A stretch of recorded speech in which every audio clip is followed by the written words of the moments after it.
زن دوست دارم.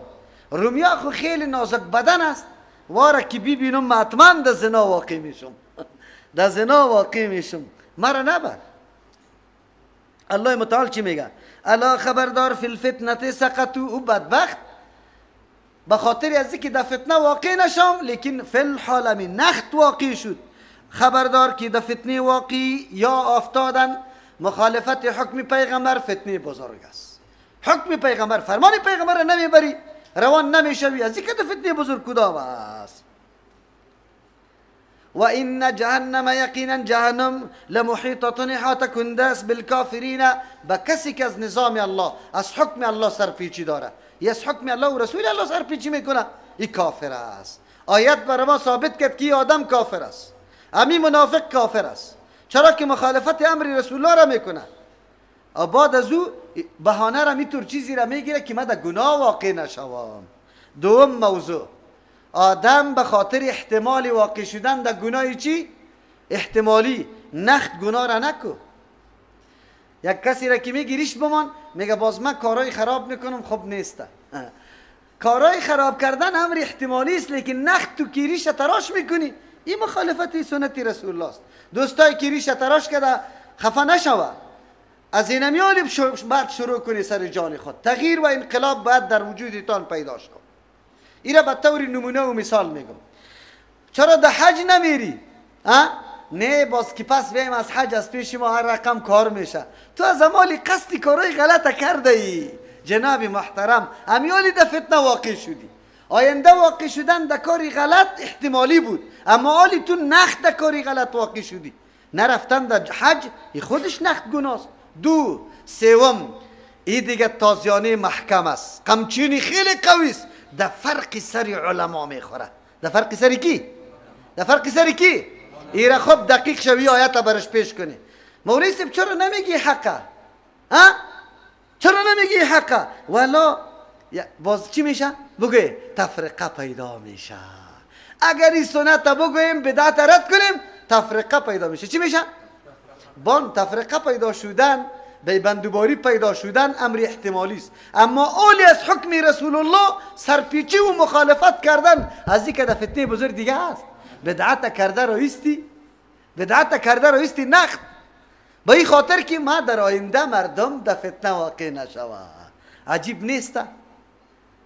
الله متعال میگه گناه نخت کرده رایسته، به این فکر بگه که ما در گناه احتمالی واقع نشوم. خب یک مسئله احتمال است. خب در امر احتمال انسان گناه نخت نمیکنه، نکوی کاره.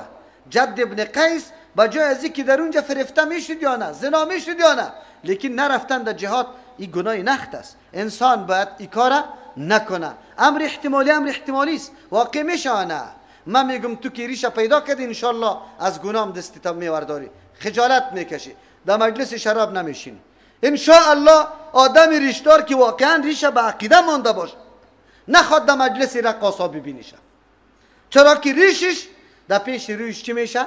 استاد میشه. با این ریش مردم باز چی میگه؟ با این ریش دوجه بود، با این ریش. لیکن کنسرتای افغانستان چطور است؟ در افغانستان که کنسرت میشه، فاحشه، دختری فاحشه میایه رقص میکنه، این مردم ریش سفید و همی جوانا مست میشه، باز هیجانی میشه. عجیب است. او جوان تو خبر داری؟ این دختره باز همی ملا جنازش میخونه، جنازه پدرش میخونه، جنازه برادرش میخونه. مخو که باشم انشاءالله اینطور پدری که دخترش به می حالت است از خاندانش جنازهش نمیخونه.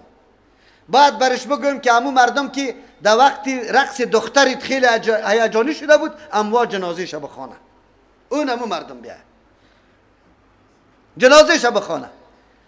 اینجا مقاطعه با کی میشه؟ با کسی که رفع الیدین میکنه. دیگه مرده زنده ما جداست، مرده و زنده قطعی تو نداریم.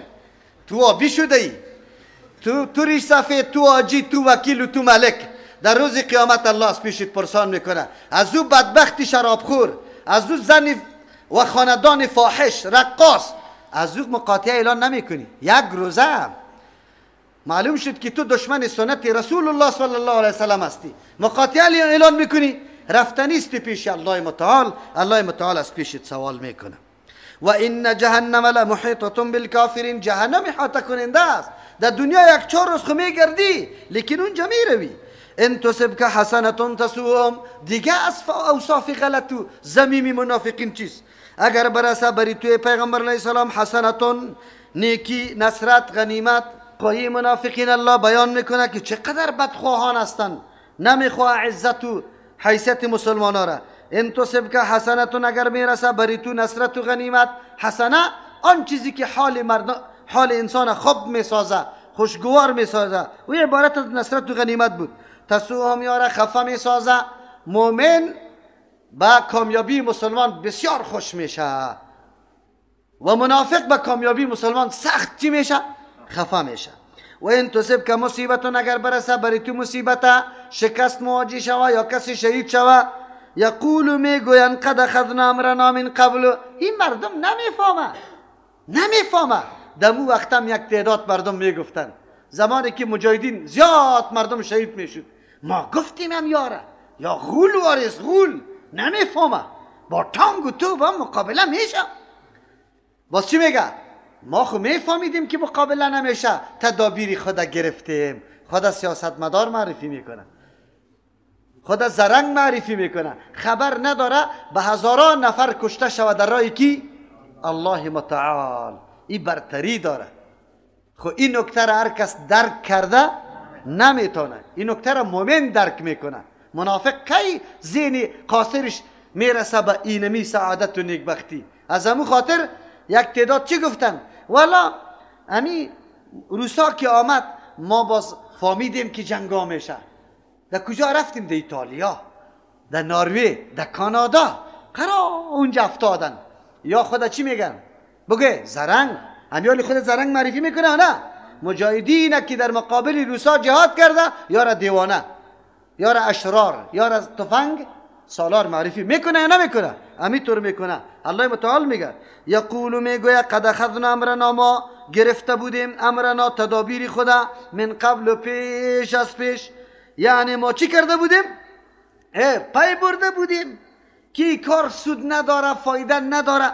از همون خاطر از شرکت کردن در اینطور حالات چی کردیم؟ خودداری کردیم، خدا گوشه کردیم. در پیش اقارب خود میگه که ما این قدر زرنگ بودیم. و یتولوا، باز میگردن، و هم فریحون، در حالی که خیلی خوش میباشه، لافم میزنه، میگه که این ما خودداری کردیم. الله میگه نه، قل بگوی پیغمبر علیه السلام لن یصیبنا الا ما کتب الله لنا، هرگز نمیرسه بر ما مگر آن چیزی که الله نوشته کرده. کلمه طلایی است. کلمه چیست؟ گاهی اوقات شیطان هم وسوسه های خیلی بزرگ در ذهن آدم میاره. همسایت است که شوفش ببینی، موترا 1 2 3 4 5 برادر کروزینا را از گراج کشیده رئیس، بلدینگش ببینی که آسمان خراش است. همینطور است یا نه؟ تو میگی نعوذ بالله نعوذ بالله، الله تو حالت نبیاره. چی خدا در کوها مانده زله کردم، آلی اولادم نان پیدا نمیکنه. شیطان همی وسوسه را برات میاره. لیکن فکرت باشه در دنیا که هر چیز برای ما میرسه به تقدیر الله است یا بی تقدیر الله؟ به تقدیر الله. وقتی یه عقیده را داشتی که به تقدیر الله میرسه، هر مصیبت تحمل کرده میتونی. اولاد نداری، فقیر هستی، مریض هستی، تکلیفی زیاد داری، پراگندگی سرت آمده، کلش به یک عقیده چی میکنی؟ تحمل کرده میتونی. چی میگی؟ قل لن یصیبنا، بگو که هرگز نمیرسه بر ما الا ما، کدام چیز میرسه؟ کتب الله لنا، که الله بر ما نوشته کرده. خیری مدمی است. اگر من اطاعت الله را به می حالت کردم، مریض شدم صبر کردم، فقیر شدم صبر کردم، مصیبت برام رسید صبر کردم، الله برام پاداشی چی؟ عظیم داده را ایسته. همین امتحانم بود. خوب شد که در فتنه واقع نشدم. نشود که مالم مرا نعوذ بالله آخرش کافر بسازه، آخرش دوست یهود و نصارا بسازه، ایمانم از بین بره. این گپ وجود داره. 2 مسئله. 3 مسئله، کسی که عقیده به این داره که بر ما میرسان چیزی که الله نوشته کرده، تهدیداتی مردمه، بگوی پروپاگانی مردمه، هیچ دقیقش نیسته. در موبایل ما به هزارها خو مبالغه نشوه، به صدها مسیج آمده مولوی صاحب دمی دقیقه حالی پرانده میشی امشو نخواد که سبا بکنی این گپا زیاد آمده و ما چی میگفتم در بعضی شمیر نوشته کردم که لا یصیبنا الا ما کتب الله لنا الله که چیزی نوشته کرده او بر ما چیست میرسه هو مولانا الله متعال مولای ماست یعنی کارسازی ماست همه امور ما با کی سپرده شده و علی الله خاص بالای الله فلیتوکل المؤمنون باید اعتماد بکنه کی مؤمن کل اعتمادش سری الله باشه خب معنای توکلی نیست که تدابیر نگیره چه اسباب مهیا نسازه نه پیرداری گرفتن اسلحه به جای نگرده تنها نگرده این کارا را بگیره لیکن این را مؤثر ندانه نه وسایل خوده نه افراد خوده نه خانه را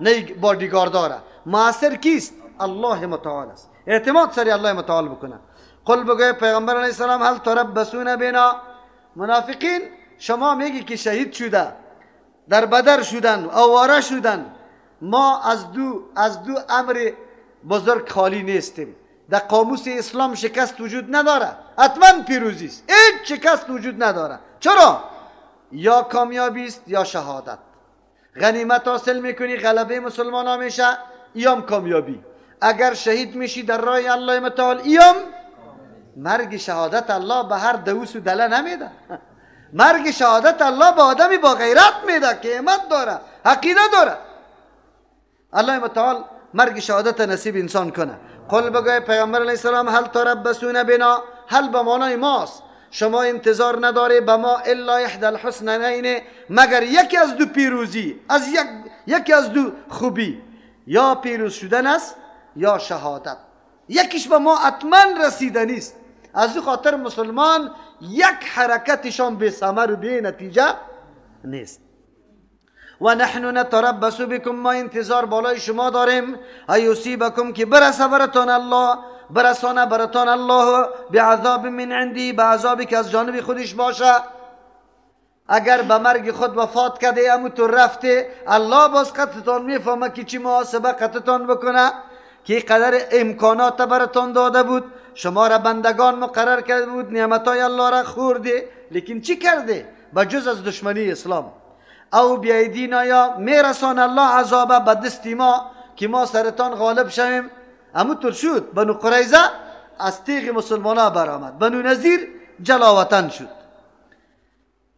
فتربصوا انا معکم متربصون شما هم انتظار بکشه که حالت چی رقم میشه ما ممرایتان انتظار کشیده نیستیم انتظار شد انتظار از وا مبدل بر رسوایی شد کلشان او حالت برشان باقی ماند ذلیل شد بله مسلمان هم انتظار کرد الله حکمت برقرار کرد فتح و پیروزی نصیب مسلمان ها گردید قل بگوی پیغمبر علیه السلام انفقوا طوعا او کرها لن یتقبل منکم آلی الله متعال اعمال نیک از یار برباد اعلان میکنه که این مردم ها اینمی انفاق یا مصرف کردن هم به خاطر ترس مسلمان ها میکرد از روی عقیده و انگیزه درونی نمیکرد که ثواب داره و ما تقویت جهاد میکنیم بلکه به خاطر که از مسلمان ها چی بکنه میترسیدن که از خود نگاه بکنه امی انفاق میکرد الله میگه ام مال رفت و دیگه هم چی میگه ام بودنه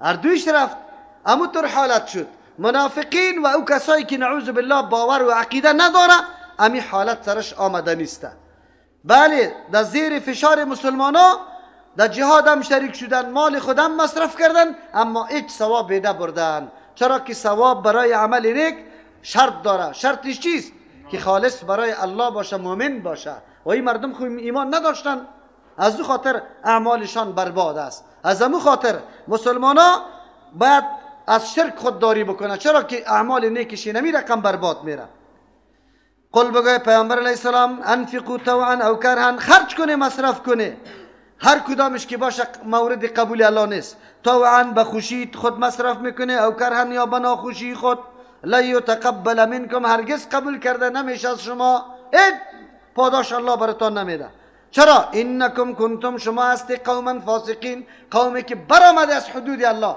و در درجه کفر رسیده کسی که به درجه کفر برسه هر قدر اعمال نیک میکنه الله پاداشش در آخرت ضایع میسازه، قطعا برش نمیده، ولی در دنیا یک چیزی شاید برش حاصل شود.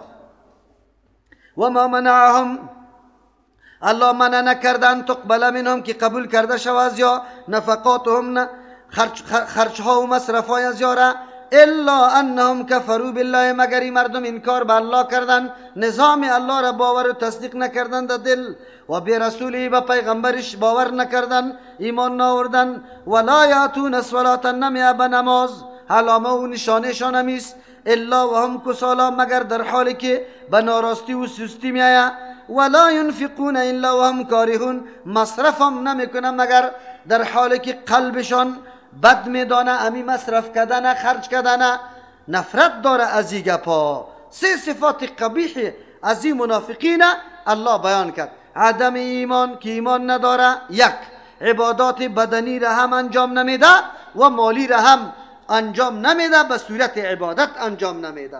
الله متعال صفات مذموم منافقین بیان میکنه، هشدار برای مسلمان است که مسلمان ها اینطور صفت باید نداشته باشه.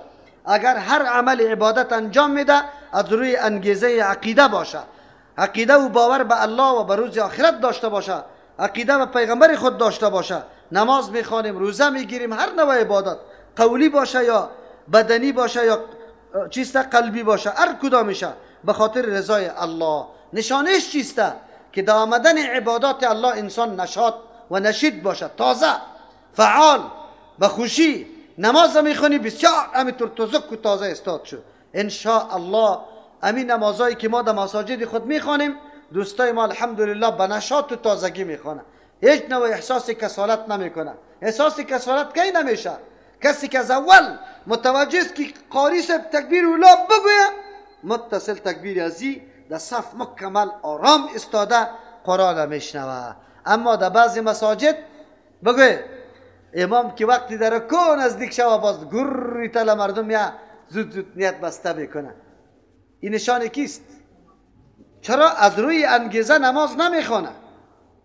کسی که انگیزه داره، احترام به کتاب الله داره، او از روی عقیده نماز میخونه. لیکن کسی که در قلبش باور مستحکم نیست، اینطوری نماز نمیخونه. علامه منافق به سستی و کسالت و ناراستی به نماز استادن است. از همون خاطر است که مسلمان باید به کسالت و سستی نماز نخونه. پیغمبر علیه السلام از اون نفلی که سری تو خو میه کسالت میه منع کرده.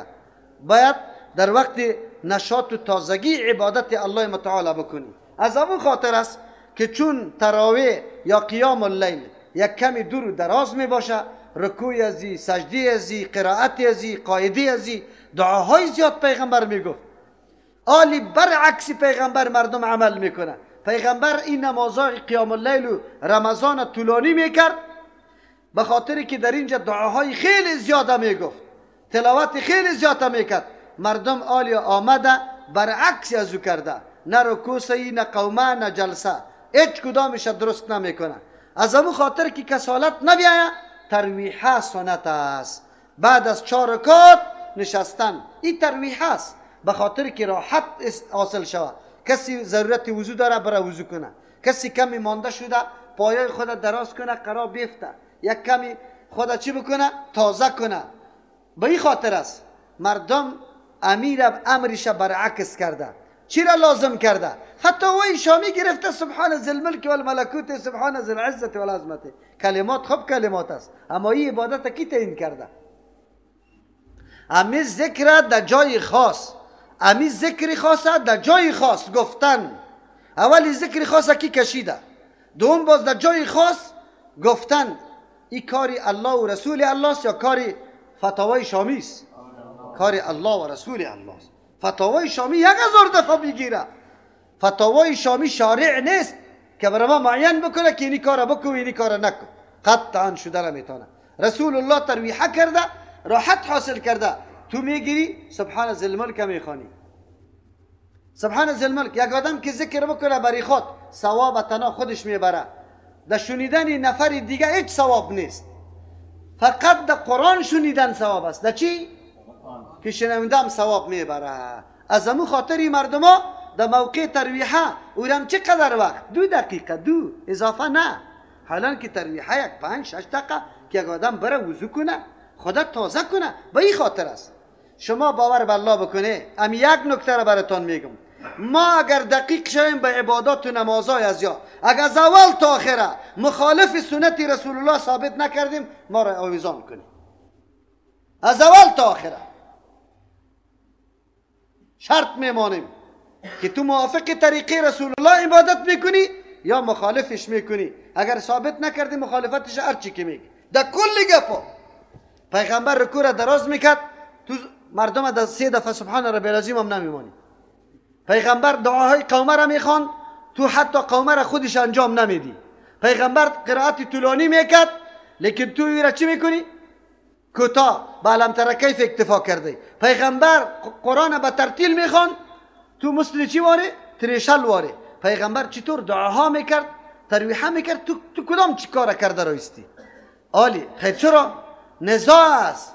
بیگاه یک مولوی برم زنگ زده بود که سریمی چی است؟ سبحان ذی الملک خیلی نزاع است لازم گرفته کی را باید بخوانی. مولوی برش میگه که خیر است عوضش قرآن میخوانیم که به دیگران ثواب شود. نه همی خونده شود. در فتاوای شامی آمده. در فتاوای شامی آمده کی خوانده شود؟ طریقه عبادت در فتاوای شامی برای ما تعیین میکنه یا رسول الله تعیین میکنه. خب باز چی میگه؟ که 4 رکعت شود چی میگه؟ 4000 صلوات بر روح کی؟ محمد رسول الله. دیگهش باز چی میگه از اون طرف؟ در دومش 8000 صلوات. 12 سر با یک گفتنی تو 12000 میشه ډوډۍ خور. اگر به این شوه خو بر کرور چرا نمیگیم 1 کرور صلوات بالای پیغمبر؟ درود است. درود کی را میگه؟ اللهم صل علی محمد و علی آل محمد کما صلیت علی ابراهیم. این را درود میگه. چیزایی را در نمازها پیدا کردن که پرسان نکن. چیزایی را در اون صورت باز مولا صاحب چی میکنه؟ باز بعد از چی میکنه؟ این را که خلاص کرد دعا میکنه. در هر دفعه طور دعا میکنه. از کجا پیدا کردی مولا صاحب؟ تابع مردم است که مردم چیزی را خوش داره امور کرده رایسته. الله رحم بکنه. خو اینجا قرآن کریم ما را میگه که به کسالت و سستی برای نماز استاد نشوی. علامه چیست؟ منافق است. خب ولا ينفقون الا وهم کارهون. مصرف نمیکنه مگر در حالی که یا بد میدانه نفرت داره از این مصرف کردن. این صفت منافق است. حالی هم بعضی مردم که زکات میده دل نادل نده یا در مرکز دین کدام کمک میکنی دل نادل باید نباشی. خب تصمیم قاطع داشته باشی باور داشته باشی که الله از این اضافه برام میده. خلاص به صدق دل به خوش دلت نفقه کن. فلا تعجبک اموالهم ولا اولادهم. شبه پیدا میشه یک تعداد مردم ظاهر بین است. زمانی که کشفش مردمای کفار ببینه یک دفعه چی میشه؟ بگوی خوف زده میشه هیبت زده میشه. مثل که آلی غرب زندگیش مردم میبینه پس که مردم میایه اتور یک نظم است اتور یک چی است. جناب نظم ده تو هم است خو یک کمی عقیده کو. همون نظم اینجا هم است. او به عقیده کفری به قانون جرکده خودش باور داره تو به قانون الله باور نداری. خیر دیگر نظم از کجا بیاد؟ او قانون خودش جور کرده برش عقیده داره پابند است. اما تو قانون الله برات جور کرده پابند نیستی دیگه نظم از کجا بیاد؟ چرا خوبی از واره بیان کرده رایستی؟ مال متاع از و سبب فریب انسان نشه که او به حق است. چرا؟ دادن مال متاع برای کیست؟ امتحان. الله هر کس امتحان میکنه. فلا تعجبک اموالهم ترد د تعجب نندازه یعنی افسوس سرش نخوری اموالهم ترد تعجب نندازه مالایشان ولا اولادهم نه اولادایشان. چرا که هر دویش سبب عذابشان است برای امی مردم. انما یرید الله یقینا الله اراده کرده لیعذبهم به زیادت مال و اولادایشان یا را عذاب بده بها لیعذبهم بها که عذاب بده به واسطه امی مال و اولاد فی الحیات الدنیا در زندگی دنیا و تزهق انفسهم و برای هلاک شو نفسایشان و هم کافرون در حالی که یا منکر باشه یعنی زیاد دلبستگی که به دنیا داره فوق العاده از خاطرش توجهش طرف آخرت نمیشه امید طور میموره از دنیا میروه. الله متعال میگه مال اولاد منافق سبب عذاب است هم در دنیا هم در آخرت. در آخرت واقعیت داره چرا از مال در راه الله به وجه درستش استفاده نکرده، از اولاد تربیه اسلامی نکرده که در خدمت دین کلان شده باشه. از او خاطر در روز قیامت خو موجب و سبب عذاب است. اما در دنیا هم هست یا نه؟ بله. کسایی که مالدار است تو خفتن چکر میزنی، تنها، نه بادیگارد داری، نه سلاقتت است، از هیچ کس آرام در سر بام در هوای آزاد خو میکنی. اما آدمی مالدار بعد از دیگر بدون چی چند موتر در گرد و برش در خانه داخل میکنه. بیچاره دروازه که گرب میکنه یک دفعه خیس میزنه که چی گپ است، دزد آمد. دیگه امی مالداره آنقدر ذلت کیا میکشن چیستا، امی کسایی که نعوذ بالله مال از طریق حرام کمایی میکنه بسیار ذلت میکشن. چرا؟ به خاطری که همین مال مایه افسوسشان میشه که در راه درست استفاده نمیشه. ببینی که در مریضی رفته، ببینی که دزدا برده، ببینی که در یک راه غلط رفته. مومن هم در پیدا کردن مال محنت میبینه، زحمت میبینه، اما لذتش هم میچشه. لذتش چی است؟ مالش در جای درست مصرف میشه. اگر کل مالش نبود، بعضی مالش در مراکز دین مصرف میشه، خوش میباشه. اما منافق چون که در اینطور جاها مصرف نکرده، کل مال برش چی است؟ تاوان، خساره و سبب افسوسش است. الله متعال میگه مال و اولاد از شما را در تعجب نندازه. دیگه میگه انما یرید الله لیعذبهم بها فی الحیات الدنیا. الله اراده کرده که یار عذاب بده بس واسطه همین مال اولادشان در زندگی دنیا. در زندگی دنیا هم الله یار همینطور در غم و حالت سختی و مصیبت تیر بکنه که هیچ نوع لذت از مال خود دیده نمیتونه و در آخرت خوبی از او هلاک میشه که در حالی که کافر هستند. چرا؟ کسی که فرفته به مال و متاع دنیا باشه تمام شب بروز در حساب 5-6 می باشه، موقع برشان میسر نمیشه برای تأمل و تفکر. از او خاطر همونطور در حالت کفر میمونه. اما کسی که تأمل و تفکر داره و حتما اسلام میپذیره، خوبی های اسلام میفهمه. در این اشاره به ایسته که انسان خیلی دلباختی اموال نباشه. مثلا در یک سال 3 ساعت در رمضان برای ترجمه قرآن کریم است. خیر است، دکانداری تا 3 ساعت بس کو، دریوری تا 3 ساعت بس کو، بیا بیشی قرآن بشنو، بود زبر در کارید، الله برکت دش میندازه. تو از اینمی عمر خود یا زمی اولاد خود استفاده میکنی. مومن هم از مالش استفاده میکنه، از هم اولادش خود کسبش است. اگر تربیت اسلامی داده بودی در هر عمل نیک تو قطع شریک هستی. اما اولاد که چی مالا را که به دست خود در جای درست استفاده کرده ای، اون ثمرش میبینی.